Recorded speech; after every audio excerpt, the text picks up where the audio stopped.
I'm sorry.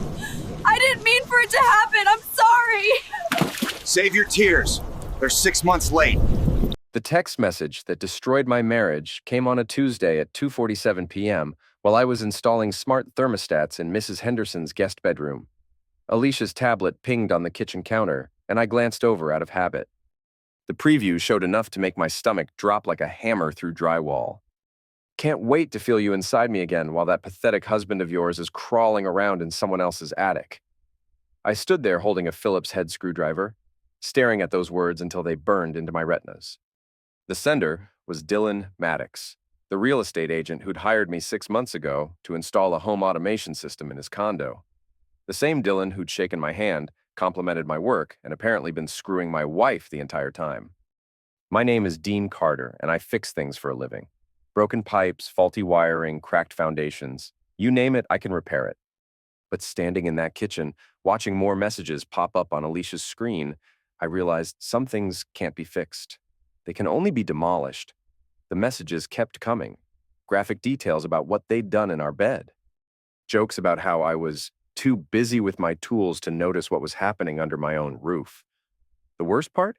Alicia's responses were just as filthy, just as cruel. She called me clueless and boring and said I was lucky to have her. I set down the screwdriver and walked back to Mrs. Henderson's guest room like nothing had happened. Finished installing the thermostat with steady hands while my world crumbled around me. 23 years of marriage, and I'd been reduced to a punchline in someone else's dirty joke. When I got home that evening, Alicia was cooking dinner like she did every Tuesday. Spaghetti and meatballs, my supposed favorite. She smiled at me with those perfect white teeth she'd had veneered last year with money from our joint account. "How was your day, honey?" she asked, not looking up from the stove. "Fine," I said. "Just fine." I watched her move around our kitchen, the kitchen I'd renovated 2 years ago, installing custom cabinets and granite countertops because she'd begged me to make it magazine perfect. She looked beautiful as always, her blonde hair pulled back in a messy bun, wearing the blue dress I'd bought her for our anniversary. She had no idea I knew, no idea her tablet had betrayed her secret, and I decided right then that I wouldn't tell her. Not yet. That night, after she fell asleep, I slipped down to my workshop in the basement. I'd been slowly converting it into a smart home command center, installing security cameras and automation systems throughout the house. What had started as a hobby was about to become my weapon. I pulled up the camera feeds on my laptop. Kitchen, living room, front door, back door, all recording to cloud storage with motion detection. I'd installed them 6 months ago, right after Dylan's project, claiming I wanted to protect our home from break-ins. Alicia had rolled her eyes, but hadn't objected. Smart woman, not smart enough. I spent the next 3 days acting normal while I planned. Made coffee in the morning, kissed Alicia goodbye, went to work, came home for dinner. But every spare moment I was preparing, installing new cameras, upgrading the system, creating a digital net that would catch every lie, every betrayal, every moment of their affair. On Friday, I struck gold. Motion sensor in the living room triggered at 1:23 p.m. while I was supposed to be at a job across town. I watched the footage later that evening, and there they were, Dylan and Alicia on our couch, going at it like teenagers. She was wearing the red lingerie I'd bought her for Valentine's Day.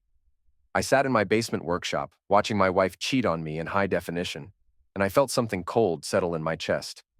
Not anger exactly, something more calculating. More dangerous, I copied the video to 3 different secure servers and saved it to an encrypted drive. Then I opened a new notebook and started making lists. Dylan's routines, his business contacts, his weaknesses. His car, a black Mercedes C-Class that he was stupidly proud of. By Sunday night, I had a plan. The first phase was information gathering. I needed to know everything about Dylan Maddox, his business dealings, his other women, his vulnerabilities. Lucky for me, I'd already been inside his condo for 2 weeks installing smart home systems. I'd seen his computer, his files, his habits. I'd even installed a security camera in his bedroom at his request. What Dylan didn't know was that I'd programmed the camera to send feeds to my own server. What a trusting soul. Monday morning, I called in sick to my scheduled job and drove to Sal's Diner on Route 40. I knew Dylan met clients there every Monday at 10 a.m. because I'd overheard him mention it during our project. I sat in a corner booth nursing coffee and watching him glad hand potential sellers. The man had no idea he was being studied like a lab rat. At 11:30, Dylan left the diner and walked to his Mercedes. I watched him check his phone, frown, then try to start the car. Nothing. He tried again, still nothing. He popped the hood, poked around for a few minutes, then called a tow truck. What Dylan didn't know was that I'd cloned his car's key fob during the condo installation and used it to disable his battery connection remotely. A simple trick I'd learned from YouTube. Amazing what you can do with the right tools and a little creativity. I followed the tow truck to Jerry's auto shop on Eastern Avenue. While Dylan argued with the mechanic about the mysterious electrical problem, I slipped around back and planted a GPS tracker under his rear bumper. Military grade, magnetic mount, 3-month battery life. I'd bought it online for home security purposes. Phase 2 was psychological warfare. I wanted Dylan paranoid, looking over his shoulder, questioning every little thing that went wrong in his life. I wanted him to feel hunted. Over the next week, I made his life miserable in small, untraceable ways. His morning coffee order got screwed up 3 days in a row at his regular shop. His dry cleaning was lost for 2 days. His gym membership was mysteriously canceled. His favorite parking spot downtown was always occupied by a different car. I watched him through the camera feeds, saw him getting more frustrated each day. He started looking around suspiciously, checking his phone constantly, jumping at shadows. Perfect. Meanwhile, at home, Alicia was getting bolder. She started running errands in the middle of the day, coming home with mussed hair and the smell of another man's cologne. She'd shower immediately, humming little songs to herself like she was drunk on secrets. I played the faithful husband, made her favorite meals, asked about her day, told her I loved her. And every night, I'd review the camera footage and add new details to my growing file on their affair.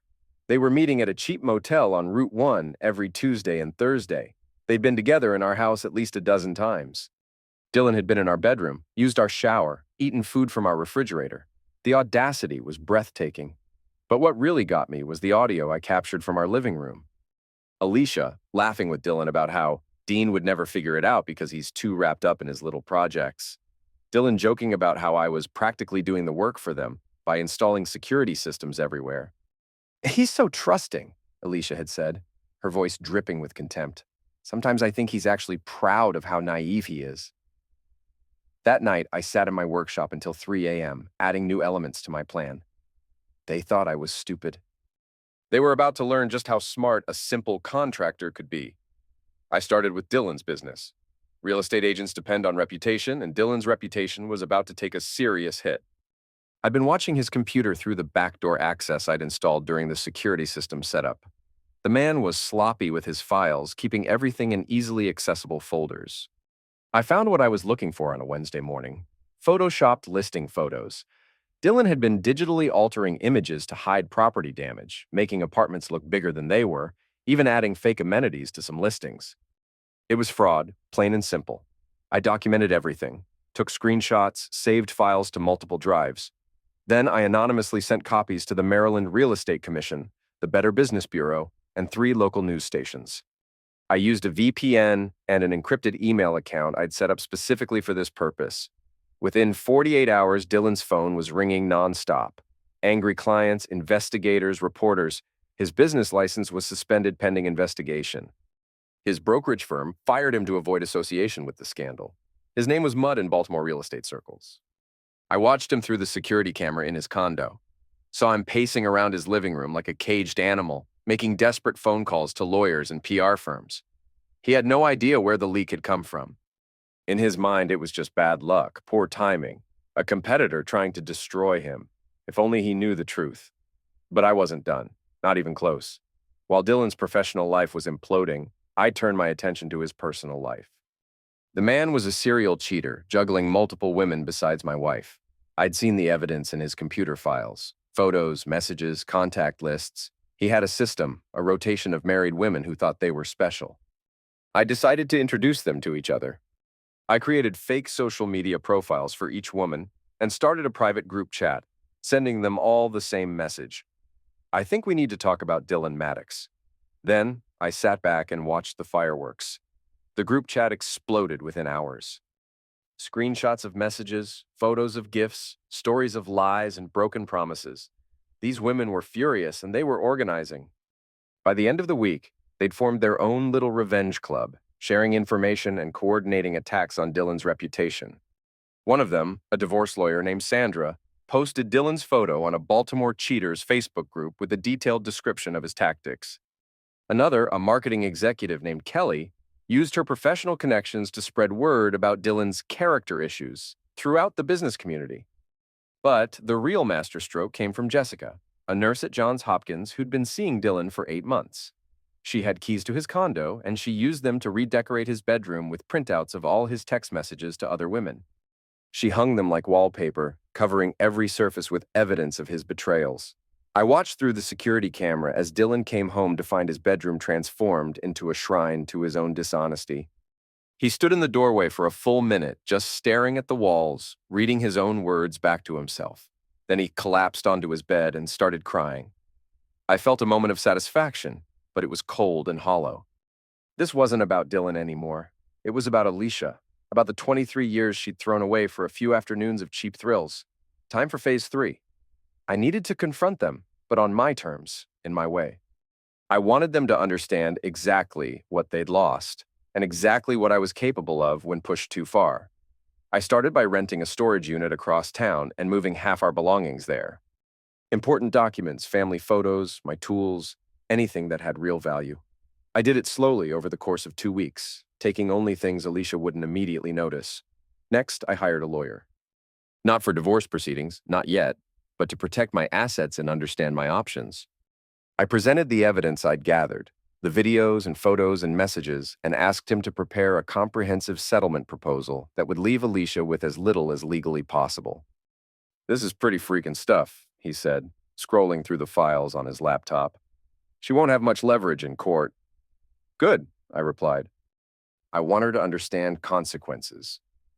The lawyer, a sharp-eyed woman named Patricia Hill, looked at me over her glasses. "Are you sure you don't want to try counseling first?" "Sometimes these things can be worked through." I thought about Alicia's laugh on the security recording, the way she'd mocked me to her lover. "No," I said. "Some things can't be fixed. They can only be torn down and rebuilt." Patricia nodded. "I'll have the papers ready by Friday." But I wasn't planning to serve her with papers. Not yet. I had something else in mind. I called Dylan's cell phone on a Thursday morning while he was still reeling from the bedroom incident. I used a voice modulator app to disguise my voice, making it sound robotic and threatening. "You've been having fun with other men's wives," I said when he answered. "Now it's time to pay the price." "Who is this?" Dylan asked, his voice shaking.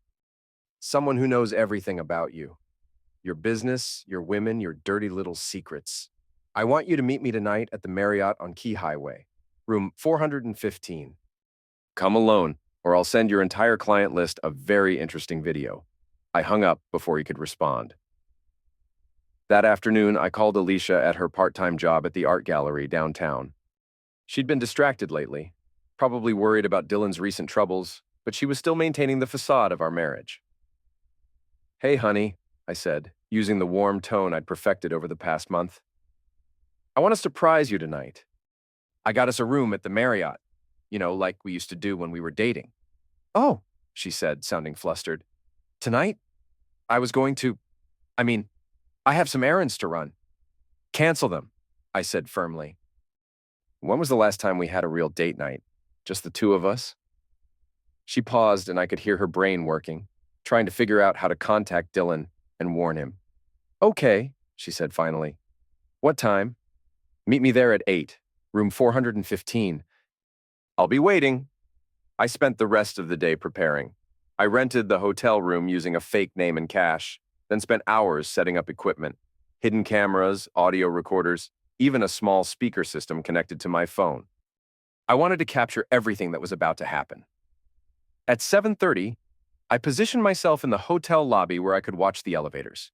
Dylan arrived first, at 7:45, looking nervous and constantly checking his phone. He was wearing a cheap suit and carrying a briefcase, probably hoping to impress whoever had threatened him. Alicia arrived at exactly 8 o'clock, wearing the black dress I'd bought her for our anniversary last year. She looked beautiful and guilty, checking her reflection in the lobby mirrors before heading to the elevator. I waited another 10 minutes, then followed them up to the 4th floor. When I reached room 415, I could hear voices inside. Confusion, surprise, then recognition. Dylan and Alicia had found each other instead of finding me. I slipped the keycard into the lock and opened the door. They were sitting on opposite sides of the bed, staring at each other with matching expressions of dawning horror. Dylan's briefcase was on the floor between them, papers scattered everywhere. Alicia's purse was clutched in her lap like a shield. "Hello, darling," I said to Alicia, then turned to Dylan. "And hello to you too, partner." Dylan stood up quickly, his face flushing red. "Look, I don't know what kind of game you're playing, but sit down," I said quietly, and something in my voice made him comply immediately. I closed the door behind me and engaged the deadbolt. Then I walked to the desk chair and sat down, facing them both. The room was silent except for the hum of the air conditioning and the distant sound of traffic from the harbor. "So," I said, "how long have you two been cheating in my bed?" Alicia gasped, her face going pale. "Dean, I can explain." "7 months," I continued, consulting my phone as if reading from notes. "That's how long this has been going on. 7 months of lies, sneaking around, making me look like a fool." Dylan found his voice. "Listen, man, I didn't know she was married when we first... Bullshit." I showed them both my phone screen, displaying a photo of Dylan and Alicia kissing in our driveway 6 months ago. "You hired me to install security systems in your condo. You knew exactly who I was and exactly what you were doing." The room fell silent again. Alicia was staring at the photo, her mouth slightly open. Dylan was looking at the floor, his hands clenched into fists. "I have videos," I continued conversationally. "Hours of footage from my own security cameras. You two going at it on my couch, in my bed, in my kitchen. Audio recordings of you laughing about how stupid I am. Screenshots of every dirty message you've sent each other." I stood up and walked to the window, looking out at the Baltimore harbor. "You know what the funny thing is? I actually respected you, Dylan. I thought you were a successful businessman, someone worth learning from. And Alicia?" I turned back to her. "I thought you were the love of my life." "Dean, please," Alicia said, tears starting to roll down her cheeks. "It wasn't supposed to happen like this. I never meant to hurt you." "But you did hurt me," I said. "You destroyed our marriage, our trust, our future. You made me a laughingstock in my own home." Dylan stood up again, trying to salvage some dignity. "Look, emotions run high in these situations. Maybe we can work something out man to man." I laughed, and it was not a pleasant sound. "Man to man? You want to talk man to man?" I pulled out my phone and connected it to the room's speaker system. Then I played one of the audio recordings I'd captured from our living room. Alicia's voice filled the room. "Sometimes I think about leaving him, but then I remember how much money he makes. I mean, he's boring as heck, but he pays for everything. The house, the cars, my credit cards. I'd be stupid to give that up." Dylan's voice. "You could always take half in a divorce. California's a community property state." "We're in Maryland, you idiot," Alicia's voice laughed. "But yeah, I could probably get a decent settlement, especially if I play the neglected wife card." I stopped the recording and looked at them both. Alicia was crying openly now, her makeup running down her cheeks. Dylan looked like he wanted to disappear into the floor. "So," I said, sitting back down, "let's talk about consequences." I spent the next hour detailing exactly what I knew about both of them. Dylan's business fraud, his other affairs, his financial problems, Alicia's lies, her credit card debts, or her plans to divorce me for money. "Here's what's going to happen," I said finally. "Dylan, you're going to disappear from our lives. You're going to change your phone number, move to another city if necessary, and never contact my wife again. If you do, I'll send copies of these recordings to every real estate agency in Maryland." Dylan nodded quickly. "Yeah, okay. I can do that." "And Alicia," I turned to my wife, "you're going to pack a bag and leave our house tonight. You can stay with your mother or your sister or whoever will take you in. We'll discuss divorce terms through lawyers." "Dean, wait," she said, reaching for my hand. "Can't we talk about this? I made a mistake, but we can fix this. We can go to counseling, work through this together." I pulled my hand away. "Some things can't be fixed, Alicia. They can only be torn down." I stood up and walked to the door. "You have 15 minutes to figure out your next moves. Then I'm leaving, and you're both on your own." I paused with my hand on the doorknob. "Oh, and one more thing. Dylan, I'd avoid driving that Mercedes for a while. I hear there have been some problems with car fires in the area. I left them sitting in that hotel room, staring at each other across the wreckage of their affair. As I walked down the hallway, I heard Alicia start crying again, harder this time. The sound followed me all the way to the elevator. When I got home, I poured myself a whiskey and sat in my workshop, looking at the security monitor feeds. The house was empty, exactly as I'd left it. For the first time in months, I was alone in my own home. It should have felt like victory. Instead, it felt like loss. The next morning, I got a call from my lawyer. "Your wife's attorney wants to meet," Patricia said. "She's claiming emotional distress, possible harassment. She wants to negotiate a settlement." "What kind of settlement?" I asked. "Half of everything, plus alimony." "She's saying you've been stalking her, that you violated her privacy with illegal surveillance?" I laughed. "The surveillance was of my own home, installed with her knowledge, and I haven't stalked anyone. I've just been documenting adultery." That's what I told her lawyer. "But Dean, this could get messy. Are you prepared for a fight?" I thought about the 7 months of lies, the mockery, the betrayal. "I've been preparing for this fight longer than you know." The divorce proceedings took 6 months. Alicia hired an aggressive attorney who tried to paint me as a controlling, obsessive husband who had driven her into another man's arms. They claimed I was mentally unstable, that I'd violated her privacy, that I was a threat to her safety. But I had evidence: video evidence, audio evidence, financial records, witness statements. I had proof of every lie, every betrayal, every moment of cruelty. Patricia presented it all methodically, building a case that left Alicia's claims looking desperate and false. The judge was not impressed with Alicia's arguments. "Mrs. Carter," he said during the final hearing, "you admit to conducting a 7-month affair in your marital home, using marital funds to support this relationship, and planning to divorce your husband for financial gain. Your claims of harassment appear to be an attempt to deflect from your own behavior."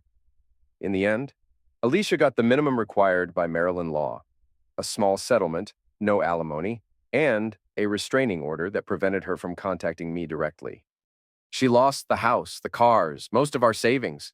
She even had to pay her own legal fees. Dylan, meanwhile, had left town entirely. Last I heard, he was selling insurance in Philadelphia, living in a studio apartment and driving a 10-year-old Honda. His real estate career was finished in Maryland. I kept the house, my business, my tools, and my self-respect. I also kept all the security footage, stored on encrypted drives in a safe deposit box. Insurance, in case either of them ever decided to cause trouble in the future. But revenge, I learned, is a cold dish that doesn't satisfy the way you expect it to. 6 months after the divorce was final, I was installing a smart home system for a client in Towson when I got a call from an unknown number. Against my better judgment, I answered. "Dean?" It was Alicia's voice, small and uncertain. "You're not supposed to contact me," I said. "I know, I'm sorry. I wanted to apologize. Really apologize, not like in court." I set down my screwdriver and walked to the client's kitchen window, looking out at their backyard. Apologize for what exactly? For everything. For the affair, for the lies, for the way I treated you. For throwing away our marriage like it meant nothing. I didn't respond. There was nothing to say. "I know you'll probably never forgive me," she continued, "but I need you to know that I realize what I lost. I had a good man who loved me, who took care of me, who built a life for us, and I threw it all away for nothing." "Dylan wasn't nothing," I said. "He was a choice. You chose him over me, over our marriage, over 23 years together." "I know, and it was the worst choice I've ever made." I ended the call without saying goodbye.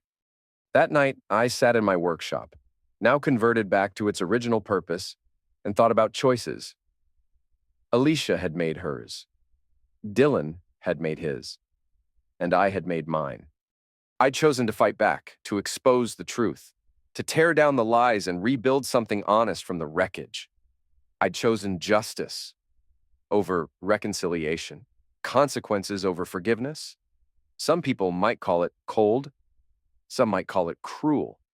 But I call it construction work, demolishing the rotten parts and building something stronger in their place. A year later, I was contracted to install security systems in a new development outside Baltimore. The project manager was a woman named Sarah, smart, professional, direct. She was recently divorced herself, she mentioned during our initial meeting. Her ex-husband had been creatively dishonest with their finances. Trust is hard to rebuild once it's broken, she said, reviewing my proposal for the security installation. Some things can't be rebuilt, I replied. They can only be replaced. She smiled at that. You sound like you speak from experience. I do. We started with a professional relationship. Sarah needed someone reliable to handle the security work for her development, and I needed clients who understood the value of protecting what matters. But over the course of the project, we began talking more, sharing coffee breaks, discussing our respective experiences with betrayal and recovery. Sarah was nothing like Alicia. She was straightforward where Alicia had been manipulative, honest where Alicia had been deceptive, independent where Alicia had been calculating. She'd built her own construction company from scratch after her divorce, refusing to let betrayal define her future. I could have spent years trying to destroy my ex, she told me one afternoon while we reviewed security plans. But I decided to spend that energy building something better instead. Different approaches, I said. I needed to tear down before I could build up. And did it help? The tearing down? I thought about Alicia's phone call, about Dylan's ruined career, about the months of planning and execution that had consumed my life. It helped me understand what I was capable of. But it didn't heal what was broken, Sarah nodded. That's the thing about revenge. It's like surgery. Sometimes necessary, but it always leaves scars. By the time I finished the security installation, Sarah and I had moved beyond professional courtesy to genuine friendship. She appreciated my attention to detail, my commitment to quality work, my ability to solve complex problems. I appreciated her honesty, her strength, her refusal to let past betrayals poison her present choices. We've been together for 8 months now, not married, not rushing toward anything, just building something real and honest day by day. Sarah knows about Alicia and Dylan, knows about the security footage and the systematic destruction of their lives. She doesn't judge me for it, but she also doesn't celebrate it. You did what you felt you had to do, she said when I told her the whole story. But I'm glad you're not that angry anymore. She's right. The anger is gone, replaced by something calmer, but no less strong. I learned that I could be ruthless when necessary, that I could plan and execute and destroy when pushed too far. But I also learned that destruction, however justified, is exhausting work. Building is better. Building requires hope, requires faith in the future, requires belief that something good can emerge from honest effort. Sarah and I are building something together, not rushing it, not forcing it, just laying a foundation brick by brick. Sometimes I wonder what would have happened if I'd chosen differently. If I'd confronted Alicia directly instead of planning elaborate revenge, if I'd tried counseling instead of surveillance, if I'd chosen forgiveness instead of justice, but I don't regret the path I took. Alicia and Dylan needed to understand consequences, needed to face the truth about their choices. I needed to prove to myself that I wasn't the weak, naive fool they'd taken me for.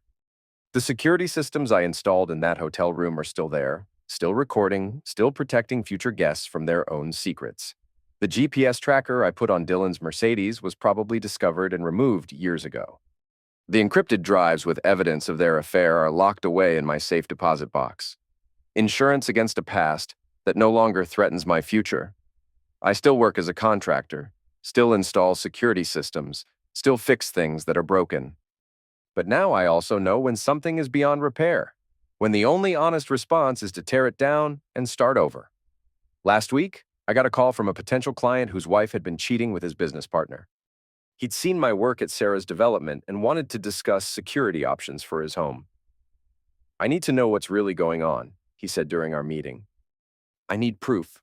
I looked at him across his kitchen table. The same kitchen table where I'd once eaten breakfast with Alicia, where I'd planned my revenge, where I'd made the choice to fight back instead of walk away. Before we talk about security systems, I said, you need to decide what you're going to do with that proof once you have it. He looked confused. What do you mean? I mean, are you looking for truth or are you looking for weapons? Because they're not the same thing. He thought about that for a moment. I just want to know where I stand. Fair enough. But here's some free advice. Once you know the truth, you can't unknow it. Once you have proof, you have to decide what kind of person you want to be with that information. I helped him install a basic security system, nothing fancy, just enough to give him the answers he needed. I also gave him Patricia's business card and Sarah's perspective on building something new instead of tearing down the old. 2 months later, he called to thank me. He'd confronted his wife with the evidence, worked out a fair divorce settlement, and started the process of rebuilding his life. No elaborate revenge, no systematic destruction, just honest consequences and a fresh start. Different approach than I took, I told Sarah that evening over dinner. Different circumstances, she replied. You did what you needed to do at the time. And now? Now you're doing what you need to do now. Building instead of breaking. She was right. I'm still Dean Carter, still a contractor, still someone who fixes things for a living. But now I understand the difference between repair and replacement, between justice and revenge, between tearing down and building up. Some things can be fixed. Some things can only be replaced. And some things, the most important things, have to be built from scratch, with honest materials and patient hands and faith in the future. The security cameras in our house still record everything, still store footage to encrypted drives. But now they're protecting something worth protecting, something built on truth instead of lies, something that doesn't need to hide in shadows. I sleep better now. Dream less about hotel rooms and surveillance footage and the sound of my wife's laughter echoing through empty halls. Instead, I dream about blueprints and foundations and the satisfying weight of tools in my hands. Sarah says I smile more now, that the hardness around my eyes has softened. She says I look like someone who's learned the difference between building walls and building homes. She's right about that, too. I spent months learning how to tear things down, how to expose secrets and destroy lies and leave my enemies with nothing but the wreckage of their own choices. It was necessary work, important work, but it was never going to be enough. The real work, the work that matters, is what comes after, the slow, patient construction of something honest and strong and worth protecting. The daily choice to build instead of break, to hope instead of plan, to trust instead of verify. I'm good at this work too, better than I ever was at revenge. This morning, Sarah and I walked through the frame of a house I'm building on the lot next to hers. It's going to be our home eventually. Not rushed, not forced, just the natural next step in something we're building together. Well, what kind of security system are you planning? She asked, running her hand along the wooden frame of what will be our living room. The usual, I said. Cameras, motion sensors, smart locks, nothing too elaborate. She smiled. Good. I want to feel safe, but I don't want to live in a fortress. No fortresses, I agreed. Just a home. As we walked back to her place, I thought about the difference between the house I'd shared with Alicia and the one I'm building with Sarah. Same architect, same builder, same attention to detail. But this one is being built on truth instead of lies, on shared choices instead of hidden betrayals, on hope instead of fear. Some things can't be fixed. But some things can be built from scratch, better and stronger than what came before.